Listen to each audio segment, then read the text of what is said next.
What's going on, beautiful people? I'm the GrandMaster, and I also go by D-Ray, bringing you guys the next episode, the next segment in the GrandMasters table. I'm so excited. Today, we have a very special guest. We have none other than the legend himself, Brendan, aka DarkDevil26. Go and say hi, my man. I'm awake! So Brendan is going to be joining us here today. If you guys are excited for this episode of the GrandMasters table, please do me a massive favor. Make sure you subscribe, turn on post notifications, hit the bell button so you don't miss out on any uploads that happen on this channel. And if you're super excited to be chatting with my man, go ahead and hit the thumbs up button. With all that being said, let's just hop right on into it. So Brendan, I'm super glad that you're joining me, man. So how long have you been a content creator? Okay. So I've been doing content since, I want to say, the summer of 2016.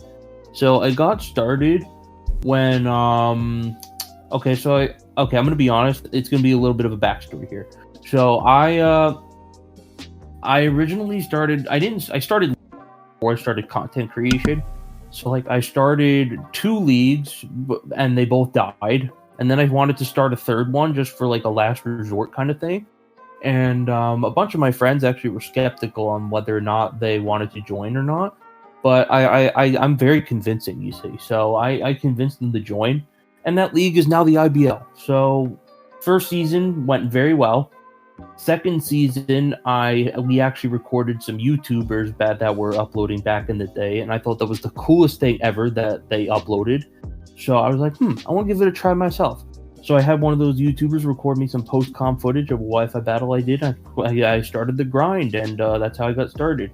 Then upload leagues that were up and running back in the day that I think are now dead, which is a shame. But quickly I became well known around the community. Yeah, so for those who haven't heard before, the IBL is a draft league that is probably pretty high up there. When I was a fan of just watching YouTube and watching draft leagues, the IBL was one that I for sure would always tune into. So he runs it pretty well. The IBL is actually coming into its next season.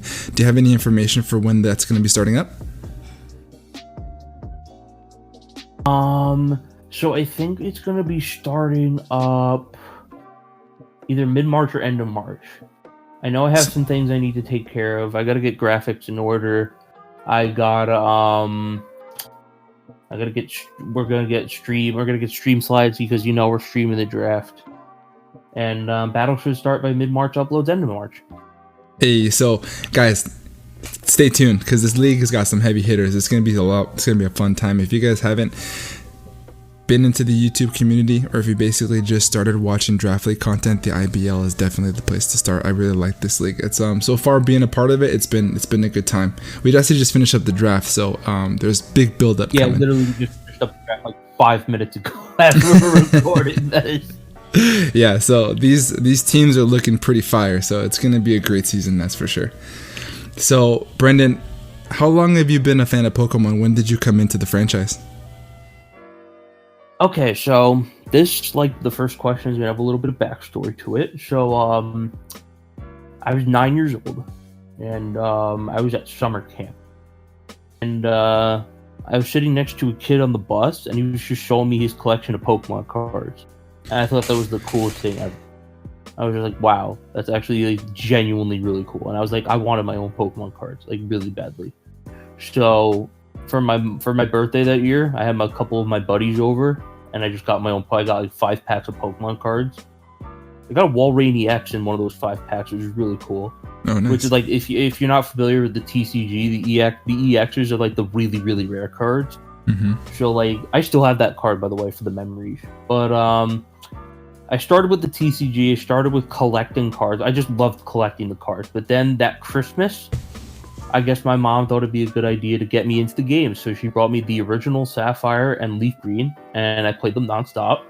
And I haven't looked back. So I guess that's how I started. Nice. So essentially you basically started with the TCG first, right? Were you ever competitive in that, or was that just more of like a hobby that got you in?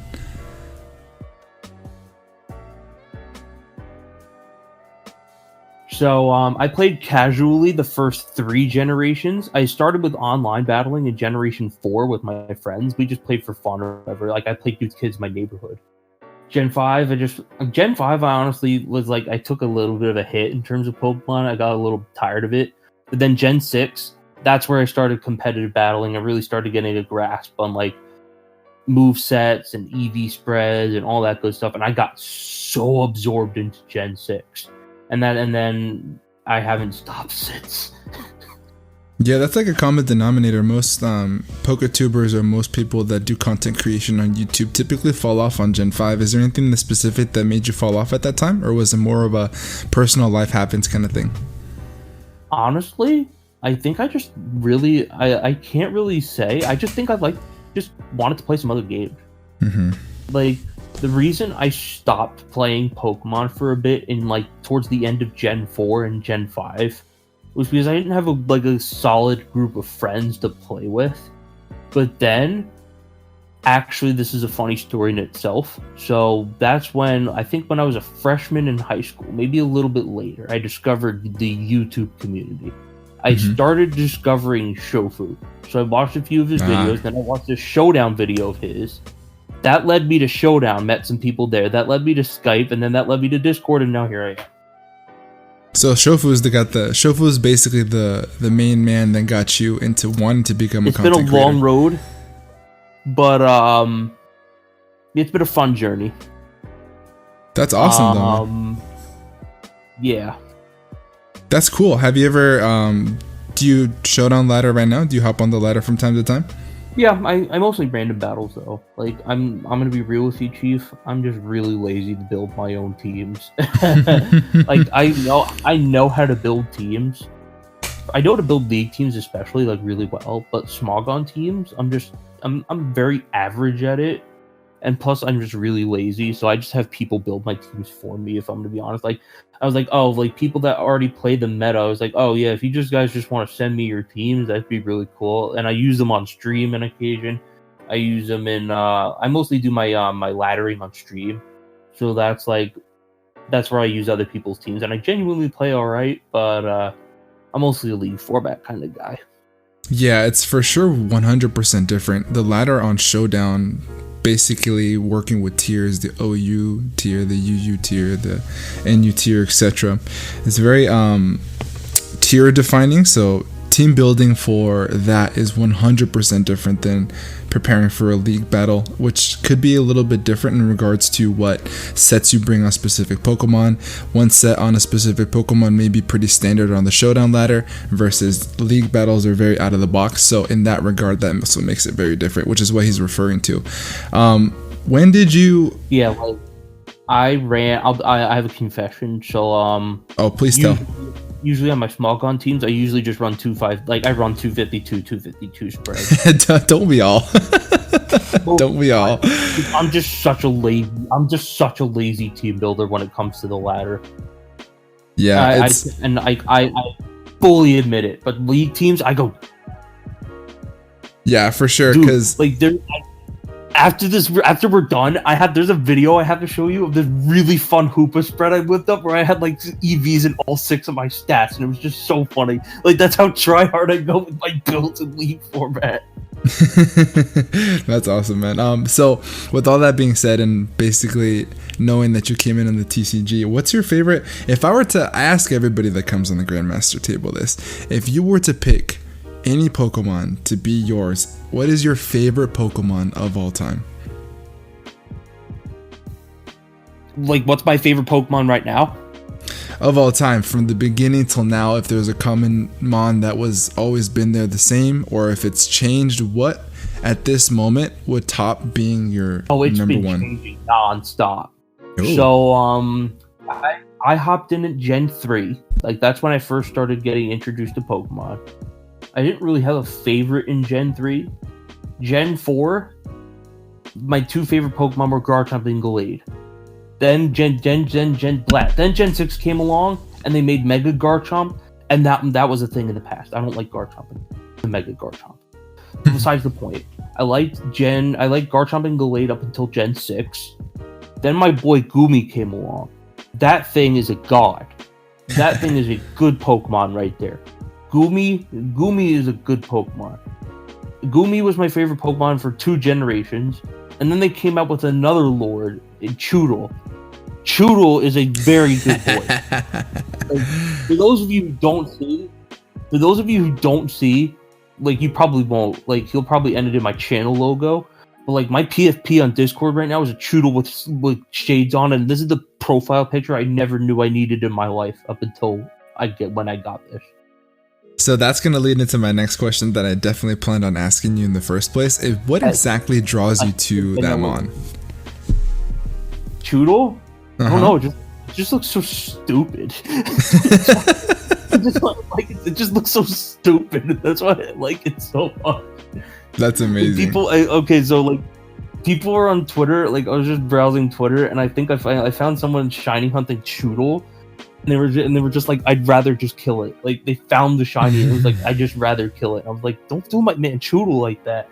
Like, that's a funny looking Pokemon, and it's just grown on me ever since. That's funny. Genuinely like it just because it's just so stupid looking. Like, there's no other reason for it. No, that's a good reason, man. Aesthetics is what draws you to it. I've always wanted to ask you that since the moment I met you, because I've seen that profile picture on Discord, and that's always been the same. It's like the common denominator. But now for sure, every time that I see a Choodle, you're my first thought for sure. So what I would like to do here is I want to hop into Twitter. So for you guys, for those who don't follow me on Twitter, please make sure you do so, because I'm really liking this idea. So follow me at Grandmaster D-Ray, and I tweeted out a couple days ago, I said that we're going to be sitting down with my man Brendan here, and if you guys have any questions for him, you go ahead and shoot away, and then I'll select a couple questions that come up on the feed here, and I'll select from them, and then we'll ask away. All right. So the first thing I've been waiting for this. The first one that pops up, I just clicked on it right now because I'm referring to it to see what we have. John Jr. at John Jr. 306 asks, God damn it. What is the origin of the Oranguru meme? The Oranguru meme. Alright, so the origin of the Oranguru meme. The origin of the Oranguru meme was so this is when I first started streaming. And then okay, so I just started streaming. Like, this is literally my second month into streaming. So this is when Ultra Sun, Ultra Moon were prevalent, and I don't know. I just decided to do battle agency, I guess, one random day. So I was just battling a few trainers, and all of a sudden, I came across an Oranguru on the battle spot, or battle agency, or whatever. So Wamar, my good pal Wamar, and I were in call together with a few other people, and Wamar all of a sudden was like, Brendan, you look like an Oranguru. There's no way. There's just no way I don't look like an Oranguru.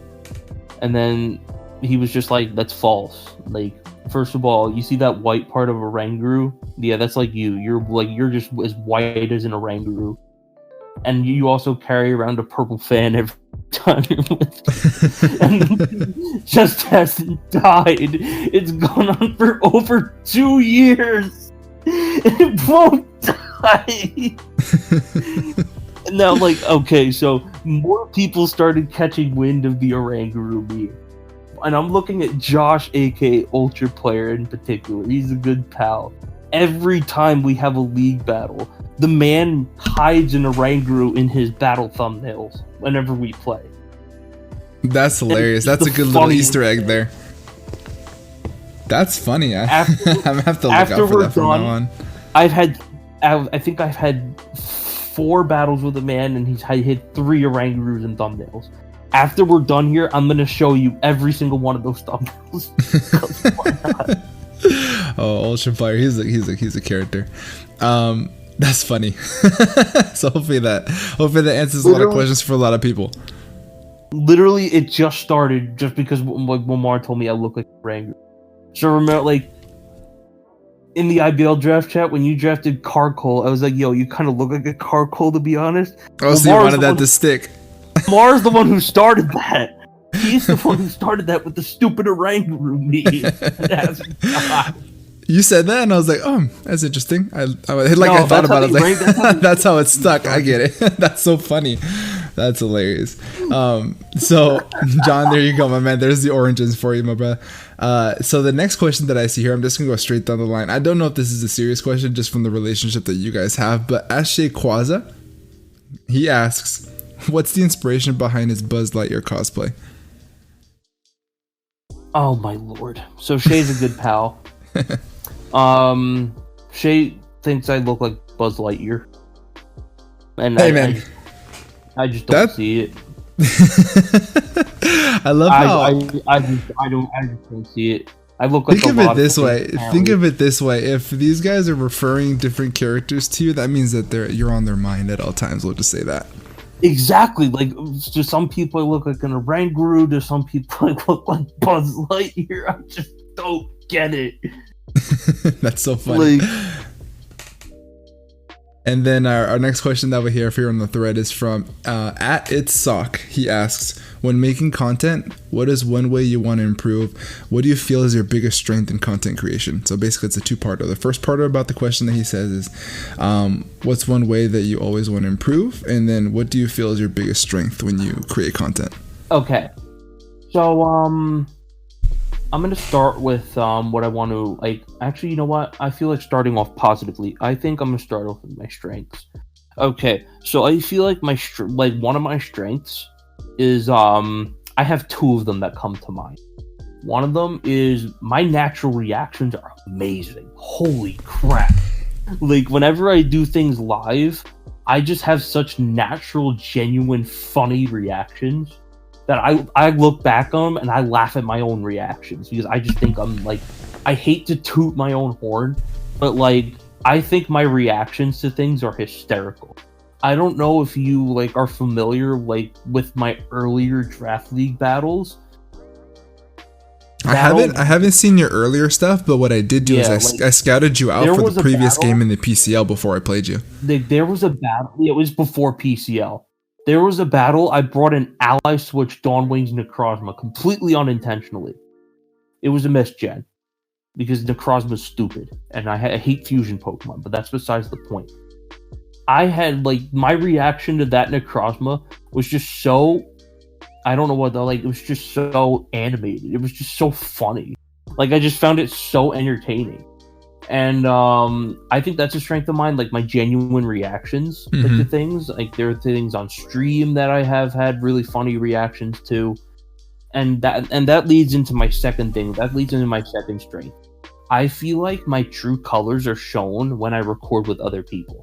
I feel like my videos where I don't like. For those of you who follow my channel, I tend to do free for alls, random battles, like Showdown Lives, and some other content. I feel like I record with other people. Those are my favorite kinds of videos to record because I feel like my true colors kind of come out in that video. Like I have a really stupid and corny sense of humor, and I feel like that kind of comes out during those kinds of videos. And I feel like I don't know. I just really enjoy collabing with people, like with free for alls, random battles, all sorts of kind of stuff. Like I'm doing a Soul Link right now too.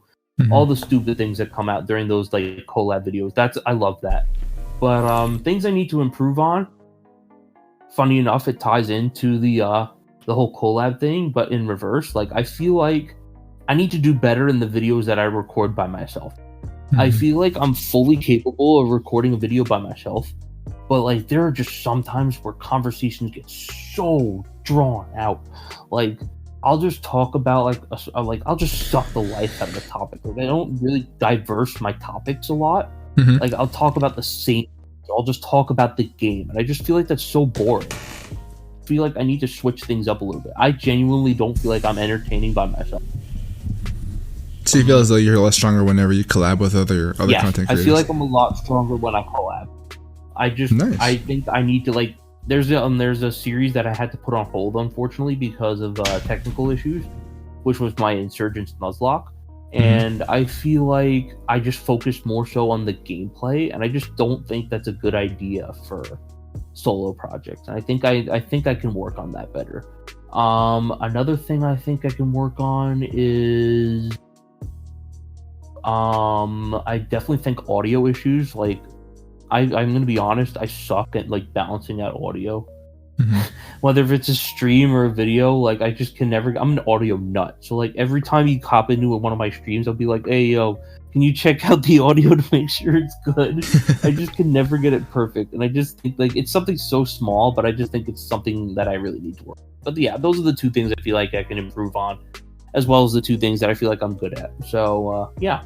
No, perfect answer. I like that. So that's going to segue into this next question that I see in front of me is from at the Pokemaster Mike 2.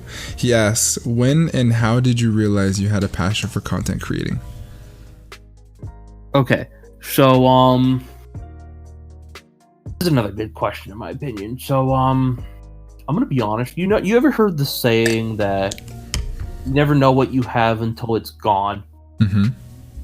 Well, when I started content creation in 2016, I think I went on strong for about, let's see, 1, 2, 3, 4, I want to say 5 months.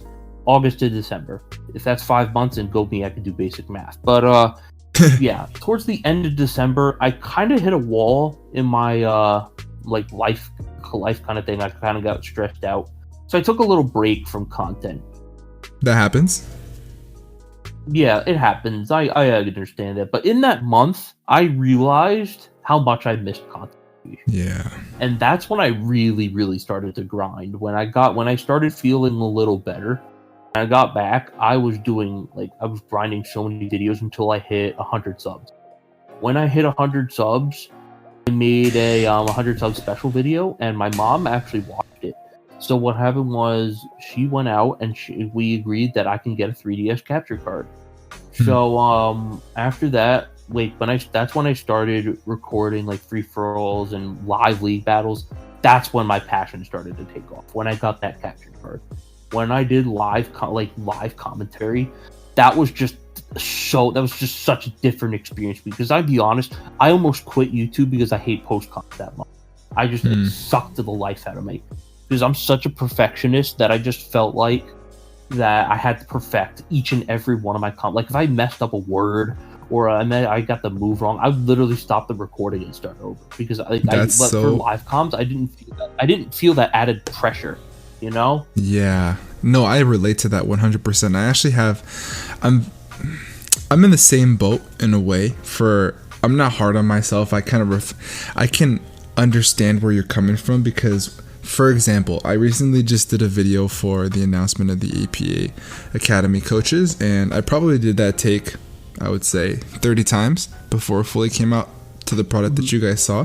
My wife says the same thing, that she's like, hey, you should do whatever comes to mind first. Whatever comes to you naturally in the beginning is always going to be the best take. Whenever you start to be analytical about it, then it starts to become more stressful, starts to become a little bit harder on you. So I feel what you're saying, because I'll always listen to stuff and I'm thinking, okay, I could have said something better. I could have made this sound more emotional. I could have done this. I get very analytical, which is exactly what I'm thinking, what you're saying. So I definitely understand what you mean.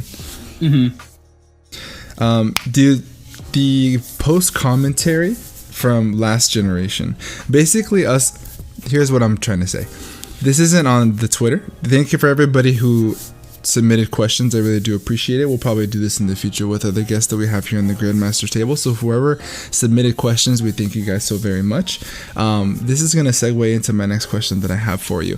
What are your thoughts on Generation 8? Obviously, we don't have that post-recording the verse recorder that we had before. So as content creators, it's going to force us to basically do these live battles, which is a positive in my opinion. But how do you feel about the generation so far?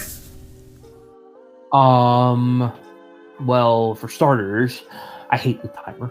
The timer can go die. Mm-hmm. I do not like the timer.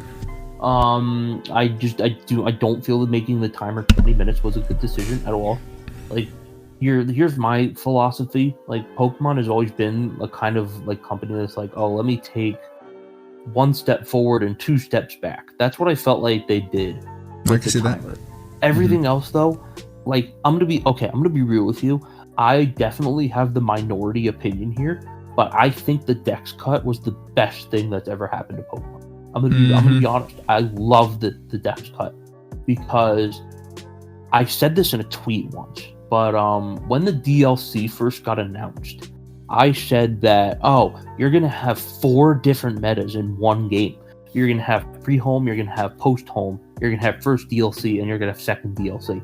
That's amazing for draft league players, because that's how you could switch up the meta every single draft league you play. Like, for an example, like, you're an APA, they're probably going to do this, but they're probably going to have an entire, like, different seasons for different DLC packs. I definitely feel I'm the minority here, because, like, a lot of people, I understand, like, a lot of people, like, we didn't know when the Pokemon were coming back. We didn't know what would happen to, like, all the other Pokemon. Like, for draft leagues, like, you need a lot of Pokemon to do draft. But now that they announced the DLC, we could switch the meta up every single draft league we play in. Like, that's such an amazing thought to me. So that's the competitive thing. Those are my thoughts. Hate the timer, but I love the dex cut. And something else that I wanted to talk about in the competitive, I love how they took that hidden power. I think them removing hidden power to me has shown me that hidden power was an uncompetitive move. I never realized how uncompetitive hidden power was until they removed it. So, if, like, for an example, like, especially in draft league, you know, like, if you see a Pokemon with a 4 times weakness, like, you're gonna go to the hidden power just naturally, right? So, like, for an example, I have my Heatran out, and you just have, I don't know, God knows what Pokemon. You just click hidden power ground, boom, that's it. That's a dead Heatran right there, for the most part. But once now they took hidden power out, I just feel like I never viewed hidden power this way until they took it out. I just felt like hidden power is such an uncompetitive move now. It's, like, not even funny. So overall, I feel Pokemon made a lot of great changes in Gen 8. The timer thing sucks. Like, barring the timer, if they made the timer and they kept it 60 minutes, this would have been one of the best competitive generations to date, honestly. Yeah, it's always interesting, the thought process of what they thought of it. Maybe it's probably going to be the same idea they may have had for the VGC format, but either way, a 6v6 battle, it takes much more time. There's a lot more analytical aspects to it, so I agree with you. It's a lot different. It's very meta neutering, that's for sure, in regards to draft league, but luckily we did find a little bit of a way around it, and so that's what's making our draft leagues, as we have been moving forward, a little bit more entertaining, a little bit more manageable for us content creators. But yes, I do 100% agree with the hidden power comment, because it has always been like that one backhand button that you always have, that you can just unleash randomly on a specific Pokemon, that can just change the entire game. And not having it forces you to team build in a different aspect. It forces you to bring specific Pokemon, and it forces you to prepare differently, basically. So I definitely agree with that 100%. So yeah, guys, that's all that we had here for you today. If you guys haven't heard of excuse us, guys, give me 1 second. I'm gonna cut this part out real quick. I'm totally dying right here on this part of the internet. Let me reconnect right here. This is gonna get cut out, and we should be back on there. Perfect. Alrighty, guys, so that's gonna be it for us here. Thank you so much to my guest, Mr. DarkDevil26, for sitting down with me here, and thank you to everybody who submitted a question on Twitter. And do you have any final closing thoughts for the people out there? Sure, I guess I have some closing thoughts. I too am a content creator.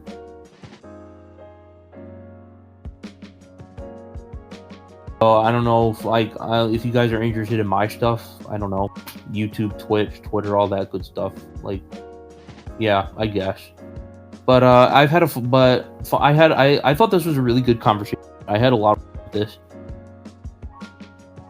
Yeah, guys, so if you guys haven't heard of him before, I highly suggest you guys check out all of his content. So he does have a YouTube channel, like we've been mentioning before. I will leave a link down for the description below, so you guys can check out his stuff, as well as his Twitch handle.